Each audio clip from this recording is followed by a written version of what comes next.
gonna be alright. Better than just fine. Poverty can be defined as the state of being extremely poor. But poverty is much more than not having enough money. Poverty is hunger. Poverty is not having a roof over your head. Poverty is not having a job or a future planned. Poverty has many faces, our faces. But as we face these challenges, we understand one thing, that through education, the opportunity to end poverty is extended to our youth. I've been walking this road too long to give up right now. They say I know nothing, 'cause I'm so young now. But I feel somewhere inside I'm gonna make it. So I'm gonna keep on moving on. It's gonna be Dago village, Kenya. One of the poorest areas in all of Kenya, filled with disease and famine. And overcrowded primary school is the only path to a future for most of these students. After that wonderful prayer, let us go on for the flag raising ceremony. A flag ceremony begins the school day. Structure and order are preached from the headmaster. School motto, arise and shine. School motto, arise and shine.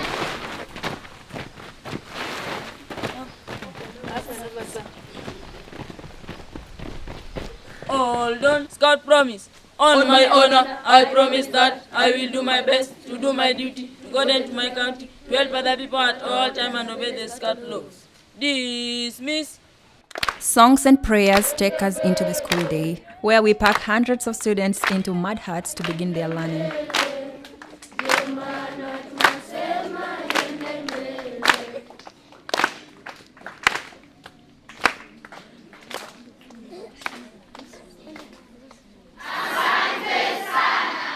Asante sana means thank you in Swahili, and we owe a great deal of thanks to Mr. Duncan Odoyo and his family for teaming up with Way Scholarship Foundation to bring scholarships to Dago community. I am Duncan Odoyo Rachwonyo. I was a teacher who worked for 33 years and then retired. We really appreciate what Brett is doing with the foundation to make a difference. And this is our passion. He was a teacher of high school. I was a teacher of primary school. What is important is making an impact in what you are doing, and that is our passion. We want to leave a legacy in the community when our days are done. And that legacy continues on because of Brett Ways and the Way Scholarship Foundation. Brett and his team have changed the lives of over 200 Kenyan students by providing school fees and other funds to receive a higher education. This opportunity is highly coveted in the community and can be life-changing for those who put in the work and have high aspirations. Nicholas Akoth was one of the first students to receive a scholarship and is now a graduate from the University of Nairobi with a degree in geospatial engineering. I made my first trip to the village of Dago, Kenya in 2009. And what I found was people who live without electricity, without plumbing. They live in tiny mud huts that are smaller than our living rooms.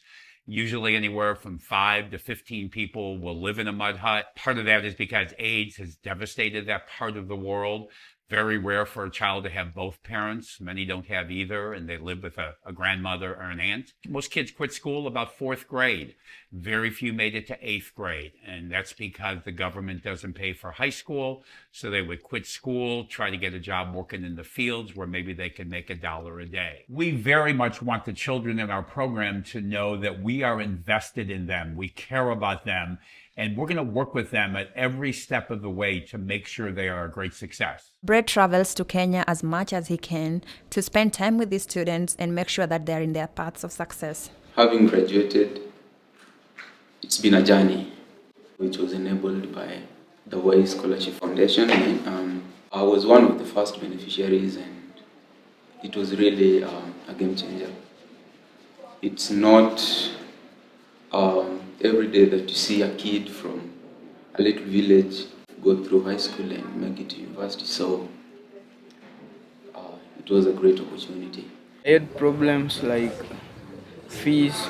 My parents were not able to raise the fees which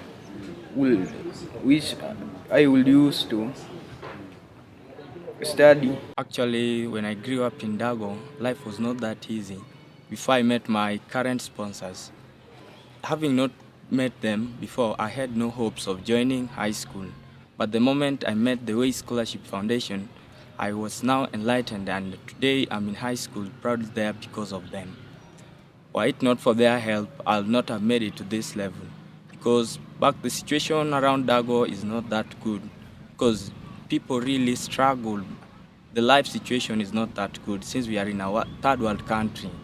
My life in Dago was very difficult, to say so, because I live with a single parent, and every time, let's say every week, at class 8 I was being sent every day for school fees. Even the headmistress even knew my name because of that. Every time I was coming at school, I was the first one to get out of the class. So life isn't easy, and my mother couldn't afford even 3 meals a day. I actually felt so lonely and sad, because when others are in class and you are on the way, or sometimes you are at home, you feel so bad and lonely. You feel as if there's something wrong. Just felt bad.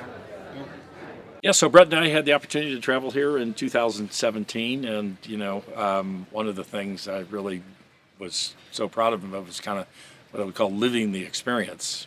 I had that opportunity to visit Dago and go around lots of the parts of kind of Kenya and meet the people and see how they live, and it just taught me a lot. I had a more empathetic view of what all the needs were here, and I think it gave us a great bond to try to build something that's long-lasting and enduring. This problem here is very systemic, and Kenya is going to take multiple generations to solve, but we believe that the investment model in these kids to get a high school education and then give them the opportunity to go to a university or understand a vocation and contribute to society will allow them to live a better economic life, and with that comes opportunities, better health, allow them to have families and support their families and teach the next generation to educate their kids as well. Lack of fees puts a premium on high test scores, which are posted publicly for the entire school to see.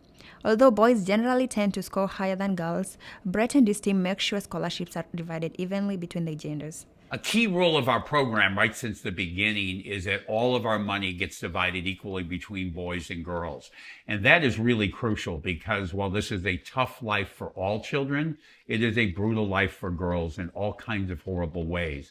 In order to really help these countries, it is absolutely crucial that girls get a great education. Girls have it much harder than boys, and many don't make it out of primary school. Brett and his team has set up a tailoring school in Dago for young women to utilize other skills they have to make a living. Okay, I'm Pauline Atieno. I decided to be in tailoring school because after knowing the work, I'll be self-independent. So we shall be self-reliable, not depending on someone. Yes, or depending on parents. From now, I hope to be a tailor lady to help my community, assisting them in making the clothes that are torn. And after that, I know I'll have something at hand. This dress, we made them for ladies, since we don't want ladies to work naked. In our community, some years back, we even had no child who can go to a high school because of the poverty. But after Brett came in as a volunteer, and he also went into education as the community, we talked and identified with him that we only lack the high school education for our kids within the community. So he has the foundation has helped us a lot. Now we are very proud of our kids. We have almost 10 who have gone to university. I'm also appreciating the heart of the people, let me say, of America, because they have a big heart of accommodating anybody who is not even a family, not even a relative, but they help people worldwide. Let God help them continue helping the people. And then there is me, a girl from the village with high hopes and huge dreams. My test scores got me into the top high school in Kenya, but I didn't stop there. I wanted to come to America to continue my educational journey. So Brett and I set out to make that dream a reality.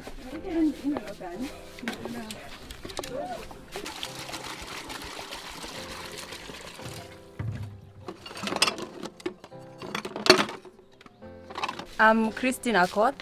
I'm interested in surgery, that is, becoming a neurosurgeon.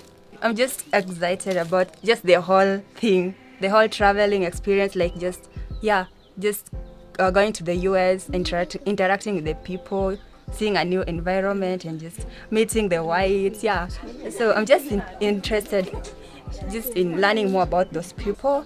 And overall, I'm just excited about joining a US university. It has been my dream for just a long time, and I can't just hold my excitement when it just came. I'm also scared about just being in a new environment where I totally don't know anyone, just meeting new people. And in the fall, I'll be joining Elmhurst University.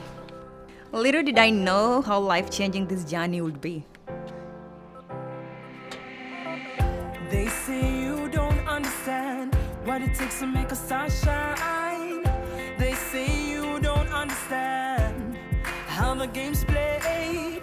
But I say that you are better than they ever guessed. Keep walking, keep going up this road. It's gonna be alright. In my final days before leaving Kenya, Brett and his team began to prepare me for life in Elmhurst, Illinois. I showed Billy the 45 minutes walk I did every day to school and had some questions about America. Excuse me, Billy, do you guys have the rivers like the one we have, like where you can do the washing? Washing your face? Washing clothes, showering, like we do shower in the river. Billy and Brett assured me I wouldn't need to use the river at Elmhurst. The river, as you can see, it's so bushy. And there is a time that there were some rumors that there is someone who used to kidnap people. And there are also dangerous animals around. It's just because some of them have gone to sleep. There are usually snakes in the river.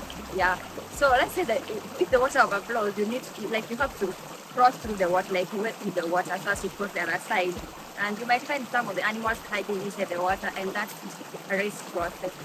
So I just had to wade through the river, I just crossed through the river when it's so full. So you can, at times I used to tremble, oh, I'm gonna fall inside the water, kinda. And I went stepping on the stones, because at times you could find that the stones are so slippery due to the mud and the water passing over them, So it was scary, I also showed them what my typical day looks like.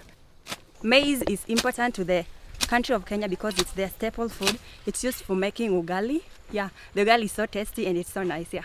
So I'm fetching firewood. I just want to make my lunch.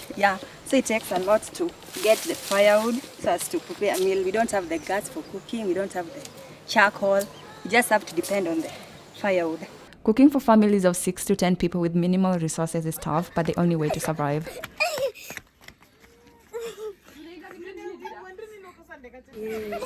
We visited the primary school again, this time passing out pens and pencils to students. If a student doesn't have a writing utensils, they get sent home and nobody knows when the next time they'll be able to get another one.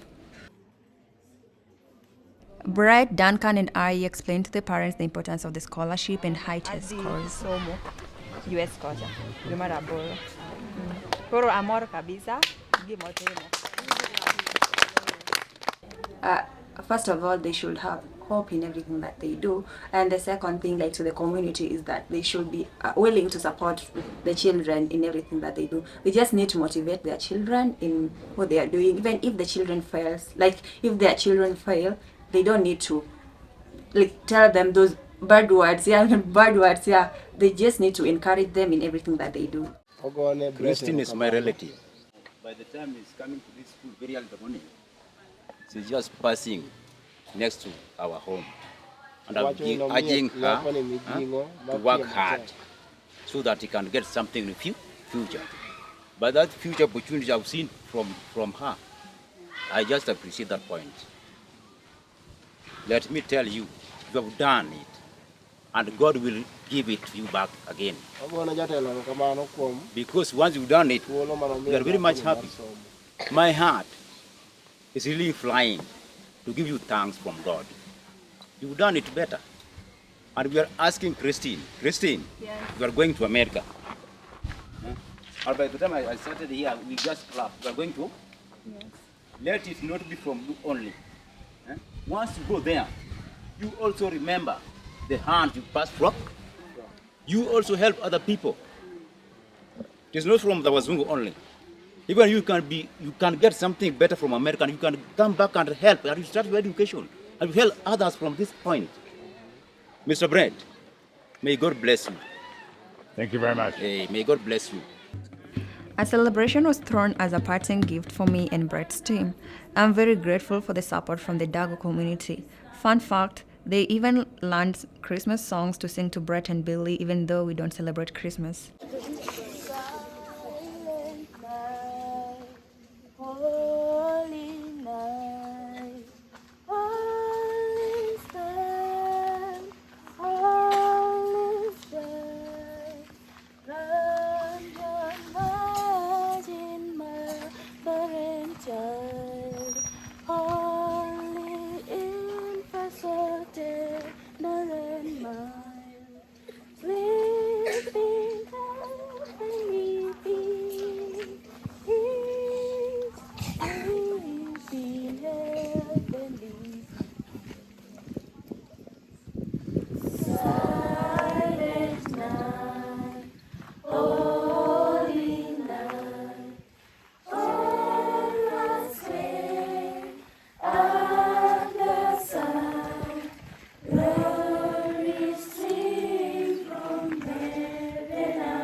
They should not let their challenges or their failures to be a hindrance to their, like I said, to their success, because they might lose hope on the verge of success. Like they may just be just a distance to success, then they just lose hope.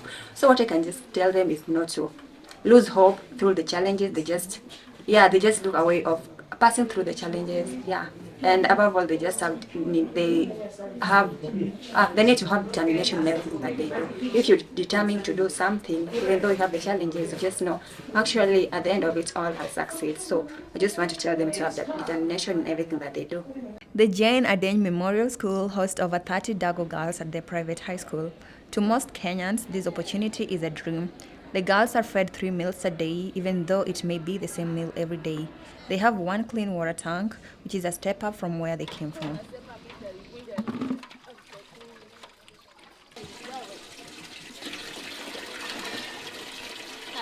How about food? Did you have enough food growing up? No. Food problem. Sometimes when my dad does not succeed in her work, we used to just sleep like that. I can actually say that my parents were really trying, even though they were not that of high, but they were really trying to at least we have meals. With me actually, I didn't like taking the breakfast in the morning. I only used to drink water because it wasn't there.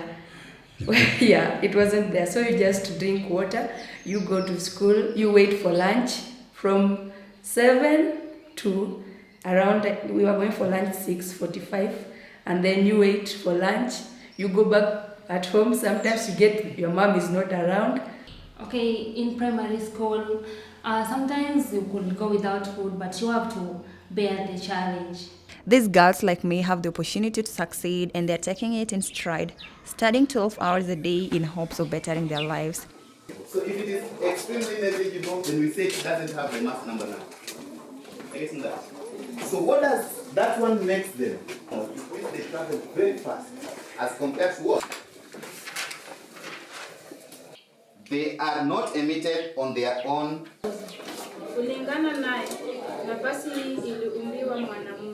Books are delivered from generous donors, which causes quite the stir amongst the girls.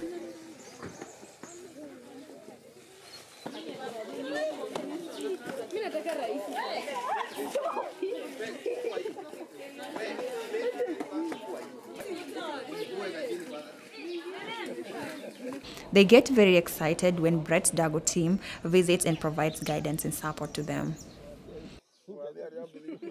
George preps them with a morning speech. His advice is to work hard in order to achieve what they want to be when they are older. Okay, good morning. Morning. It's a great honor and it's a great opportunity to share with you this experience. And it's such an adorable school that everyone wants to experience. Back at home, everyone wants now to join Jane Adain School.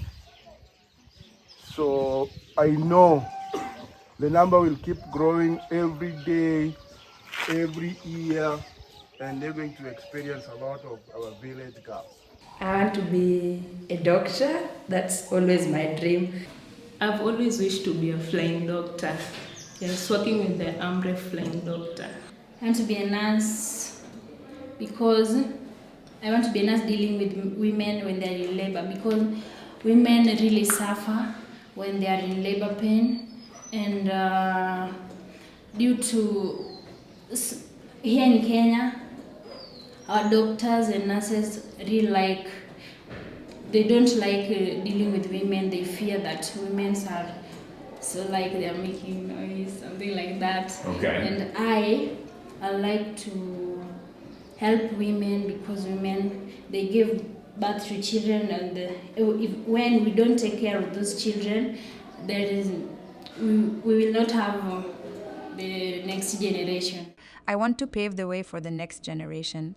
I want to help my parents and family members back in the village. I was able to spend some time with my father before I left for America. He unfortunately has now passed away. I want to make him and my mother proud. A few weeks before I was to arrive in America, there was trouble with my passport and visa at the US Embassy in Kenya. I was unsure if I was even going to make it to Elmhurst for the fall semester. After a few trying days on the computer with Brett and his team, we were able to get everything sorted out, and my dream of arriving in America was now becoming a true reality. Hi. No, I'm leaving home. I'm going to Dago to pick my bag, my suitcase. So I'm going to travel today at 11 p.m. I'm so happy about this. I'm so nervous about the journey. It's my first time going to board a plane, to have a flight. So I'm just nervous about the whole journey and everything. He's my brother, Bromik. You can say hi. Bromik, say hi. How are you? Are you happy that I'm leaving, or are you sad? I'm happy. You're happy that I'm leaving? Yes. What? You won't miss me? Yeah. You won't miss me, Bromik? No, I will miss you. You'll miss me? Yes. But we'll always have each other's at heart, at heart. So I'm leaving home and I feel like crying, but oh well, I need to just do this. So I packed what little I had and took the 6-hour trek to the airport with my family. They gave me words of advice and encouragement, and then I was finally on my 16-hour flight to Chicago. After making it through customs, security, flight transfers, and a long flight, I was exhausted. I was so grateful to find Brett at the airport. You okay? I'm okay.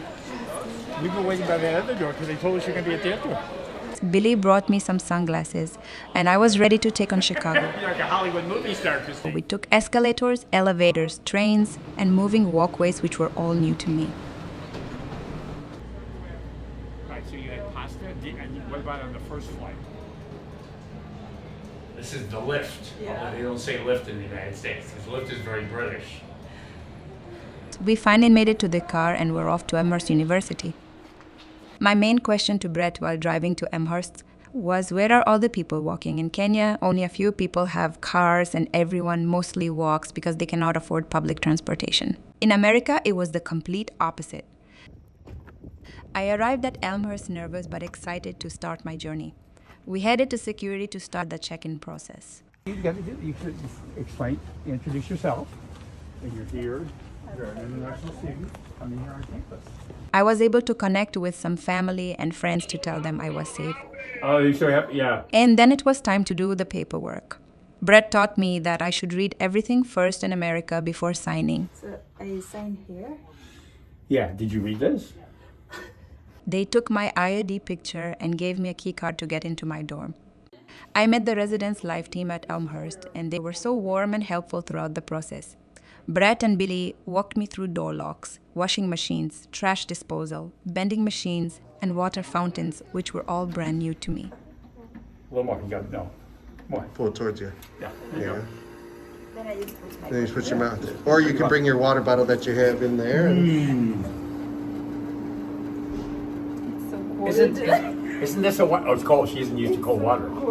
Yeah. Then I finally made my bed, a chore I was familiar with, and finally got some much-needed sleep.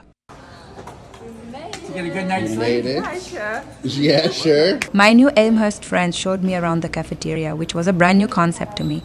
This is where you can like make waffles if you want to.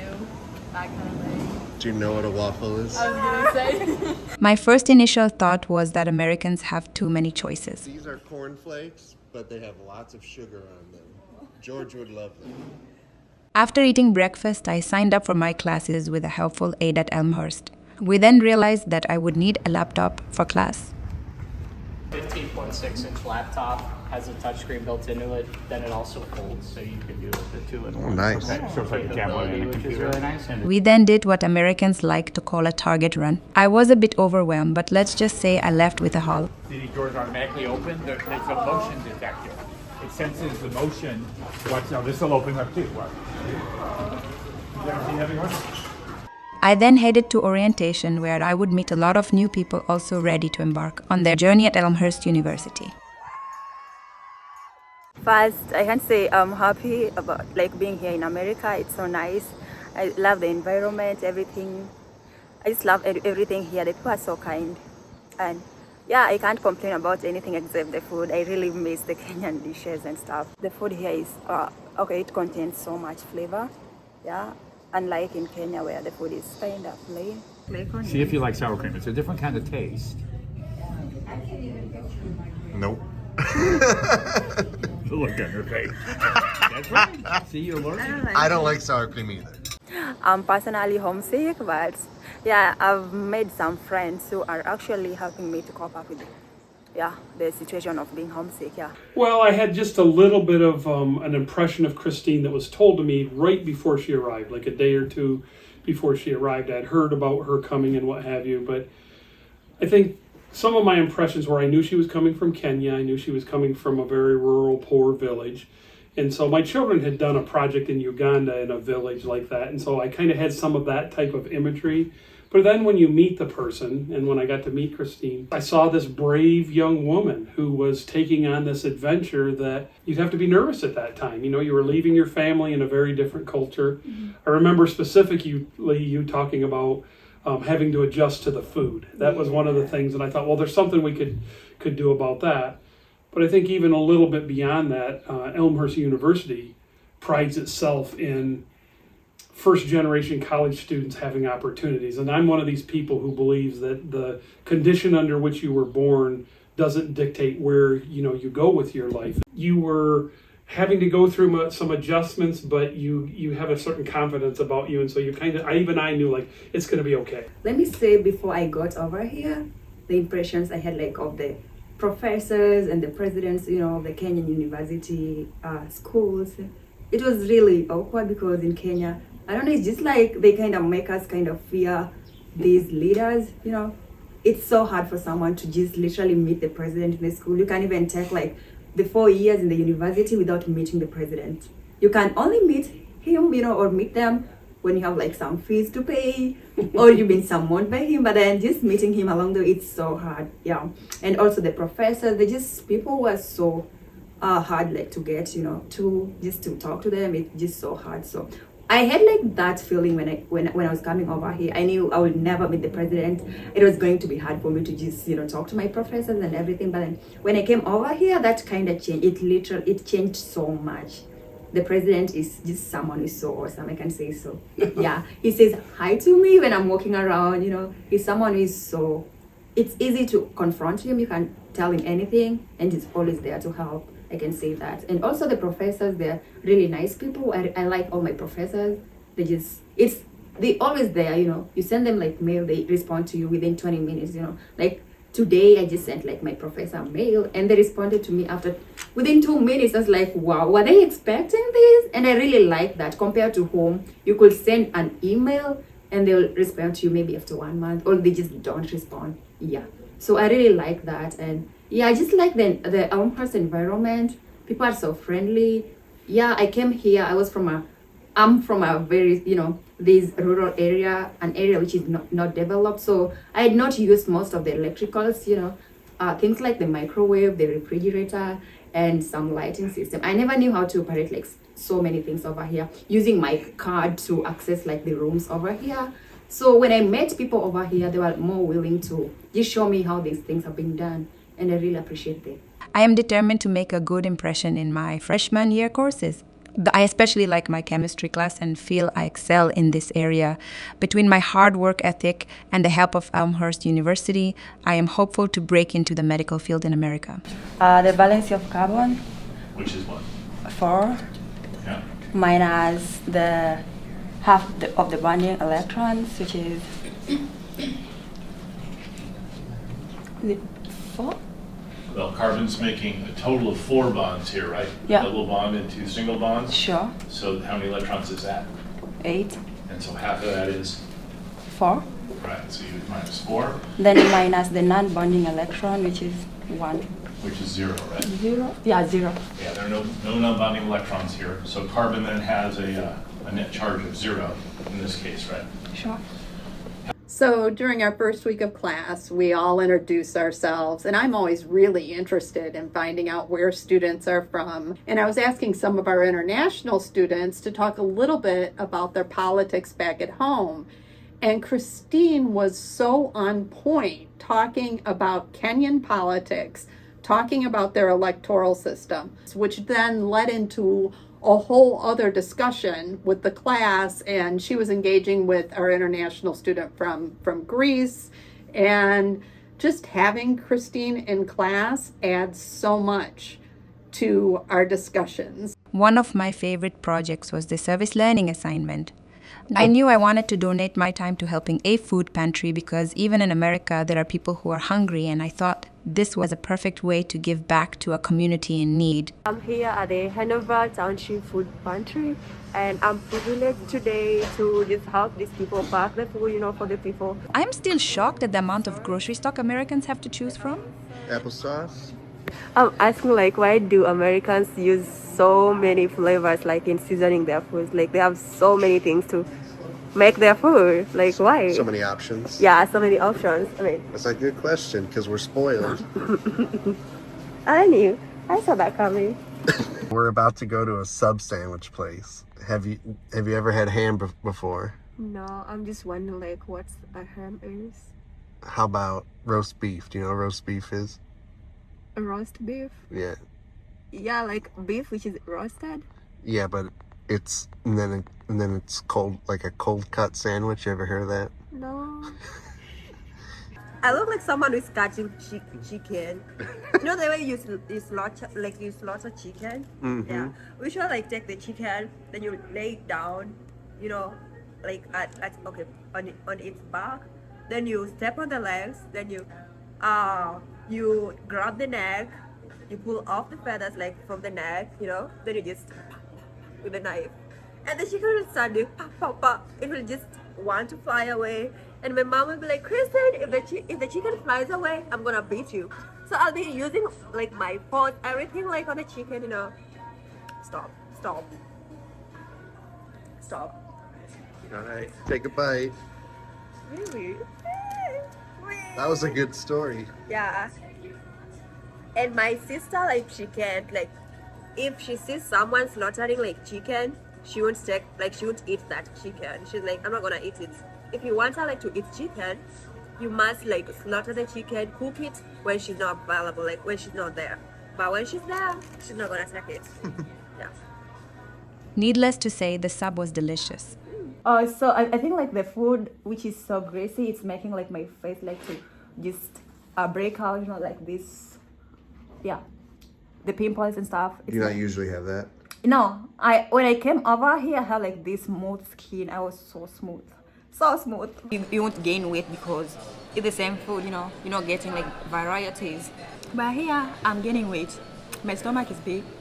It's big right now. When I'll be coming back to Africa, like to Kenya, I want to surprise like all of you guys. You'll be like, hey, we also want to go to America. Yeah. I would love to gain weight, like not that much, but consider like just around 20 pounds. You want to gain 20 more pounds? Yeah. I don't like being small because people think like I'm a kid, you know. I tell someone like I'm 20, they're like, no, you look like 16. I'm like, just because I'm small, people take me to be so young. They don't know I'm even bigger than them. My mind is bigger than them. The grease in the food was definitely something to get used to. Also the sweet treats. I ended up needing to go to the dentist, which was a much different experience than in Kenya. They pull your tooth out with what? Something like a screwdriver or just a spanner. Like they just. It was so painful, and that guy who was struggling like to remove my tooth, like to pull out my tooth, you know, for around 10 minutes. So just tell me like, can you bear like the pain for 10 minutes? You know, he just struggling like with your tooth. There is no numbing. Blood is coming out so much. It was so crazy, you know. Ooh. I was in high school. It was actually below -1 degree Celsius, and that was so cold to me, you know. I had like to move directly to my dorm after I had my classes, you know. I had to go sleep for a little bit, you know. Yeah. What is the coldest it ever gets in Kenya? It doesn't get that much cold, yeah. I definitely was not used to snow. In Kenya, we wear hats and sweaters when it is 65 degrees Fahrenheit out. In Chicago, don't even get me started. You went to a movie theater? Yeah, it was a movie theater. Have you ever been to a movie theater? No. So what was that like? It was fun. Like, there's so many people and the big screen, you know, and the sounds were just so high, like boom, boom, you know. It was just so fun, you know.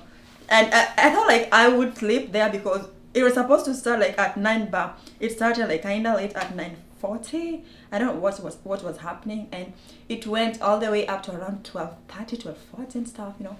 Yeah, so I thought maybe I could fall asleep and stuff, but oh well, I didn't fall asleep. It was so fun. Or maybe I go back when I've at least accomplished, you know, something there, you know. I go back when I've built the house, maybe, you know, install like the electricity and stuff, you know. How many years is Kenya behind like America? Yeah. Maybe 10 years. Yeah. Because in terms of infrastructure, I asked bro like over here, like, is there like a region where there is no electricity? And he was like, no. And I'm just here like so much worried. Like those are some of the things which I just remember, like me going back to Kenya, it's gonna be so much hard for me, you know. I'll have to be going to the center like every day, charging my laptop, charging my phone, you know?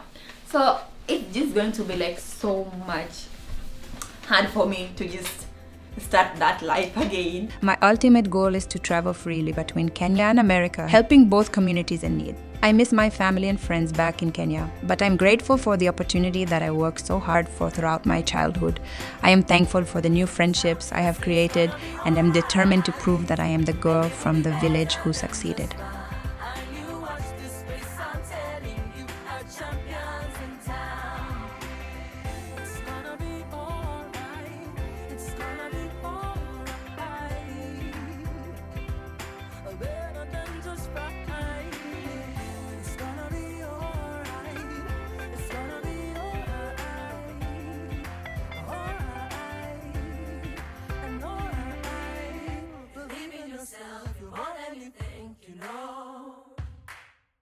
Don't let all those doubters put you down, you know. If you will not try, then how will you know that you could climb the mountain higher? You go farther.